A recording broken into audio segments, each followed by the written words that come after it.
السلام علیکم ورحمۃ اللہ وبرکاتہ۔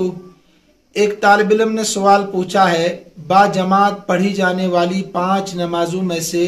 2 نمازوں میں قرات سرن آہستہ کیوں کی جاتی ہے اور 3 نمازوں میں جہرن یعنی بلند آواز سے قرات کیوں کی جاتی ہے؟ اس میں کیا مصلحت اور حکمت ہے؟ یاد رکھنا چاہیے، اس کا اصل جواب تو یہ ہے کہ اللہ تبارک و تعالیٰ کا حکم ایسا ہی ہے، یعنی 2 نمازوں میں سرن قرات کا اور 3 نمازوں میں جہرن قرات کرنے کا، اور رحمت عالم صلی اللہ علیہ وسلم کا طریقہ یہی رہا ہے۔ لیکن اس کا ایک پس منظر ہے، وہ یہ ہے کہ ابتدائے اسلام میں رحمت عالم صلی اللہ علیہ وسلم 5 نمازوں میں قرات جہرن یعنی بلند آواز سے کیا کرتے تھے، کیونکہ قرات میں توحید کا بیان بھی آتا تھا۔ مشرکین مکہ اس کو برداشت نہیں کر پاتے تھے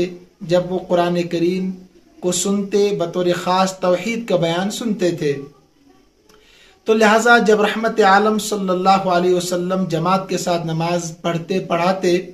تو بلند آواز سے قرات کرتے، تو مشرکین مکہ پاس آ کر شور مچاتے، اشعار پڑھتے، گالی اور بکواس کیا کرتے تھے، سب و شتم کیا کرتے تھے، جس سے آپ صلی اللہ علیہ وسلم کو نماز پڑھنے میں پریشانی اور مشکلات کا سامنا ہوتا تھا، دقتیں سامنے آتی تھی۔ وہ چاہتے بھی یہی تھے کہ آپ صلی اللہ علیہ وسلم خاموش ہو جائیں، وہ زور سے قرات نہ کر سکیں۔ اس کے لیے مشرکین مکہ اپنے لوگوں کو باضابطہ دعوت دیا کرتے تھے شور مچانے کی، اشعار پڑھنے کی، گالیاں اور سب و شتم کرنے کے لیے۔ پھر اللہ تبارک و تعالیٰ نے قرآن کریم میں آیت نازل کی، سورہ اسراء کی آیت ہے، وَلَا تَجْهَرْ بِصَلَاتِكَ وَلَا تُخَافِتْ بِهَا وَابْتَغِ بَيْنَ ذَلِكَ سَبِيلًا۔ یا رسول اللہ صلی اللہ علیہ وسلم، آپ ساری نمازوں میں قرات جہرن نہ کریں، بلند آواز سے نہ کریں، اور ساری نمازوں میں سرن بھی قرات نہ کریں، بلکہ درمیانی راستہ اختیار آپ کر لیں، یعنی دن میں پڑھی جانے والی جو نمازیں ہیں ان میں قرات سرن آہستہ کر لیں،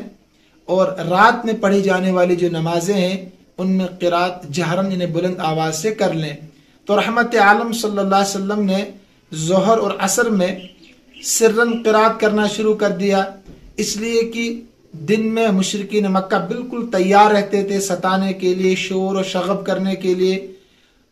اور جو مغرب کا وقت ہوتا تھا اس میں وہ کھانا کھانے میں مصروف رہتے تھے، تو لہٰذا شور مچانے کا ان کو موقع نہیں ملتا تھا۔ عشاء کی نماز میں اور صبح کی نماز میں مشرکین اور منافقین سوئے رہتے تھے، تو لہٰذا رحمت عالم صلی اللہ علیہ وسلم نے دن میں پڑھی جانے والی 2 نمازیں جن میں مشرکین اور منافقین بالکل تیار رہتے تھے،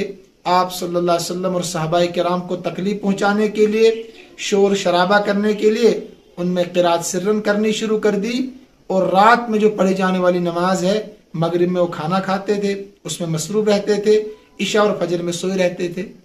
اگرچہ بعد میں اسلام کو طاقت ملی، قوت، حکمرانی ملی، لیکن اس کے باوجود یہ حکم مسلسل ایسے ہی چلتا رہا، یعنی رحمت عالم صلی اللہ علیہ وسلم نے اس پر مواظبت اختیار کی، دنیا سے رحلت فرمانے تک اسی طریقے سے نمازوں میں قرات سرن اور جہرن کرتے رہے۔ یہ ایسے آپ سمجھ سکتے ہیں جیسے طواف میں ہم رمل کرتے ہیں، آج تک وہ کرتے ہیں، حالانکہ اس کی آج ضرورت نہیں ہے، لیکن آپ صلی اللہ علیہ وسلم نے مواظبت اختیار کی ہے دنیا میں رہتے ہوئے، تو ہمیں بھی حکم ہے کہ ہم آج طواف میں رمل کرتے ہیں۔ تو لہٰذا اسی طریقے سے نماز سرن اور جہرن کا جو مسئلہ ہے، فقہائے کرام نے نماز کے واجبات میں سے اس کو لکھا ہے، 2 نمازوں میں قرات کا آہستہ کرنا واجب ہے، ظہر عصر میں، اور 3 نمازوں میں قرات کا جہرن کرنا، بلند آواز سے کرنا نماز کے واجبات میں سے ہے۔ تو یہ حکمت اور مصلحت ہے نمازوں میں قرات سرن اور جہرن کرنے کی۔ اللہ تبارک و تعالی مجھے بھی اور سننے والوں کو بھی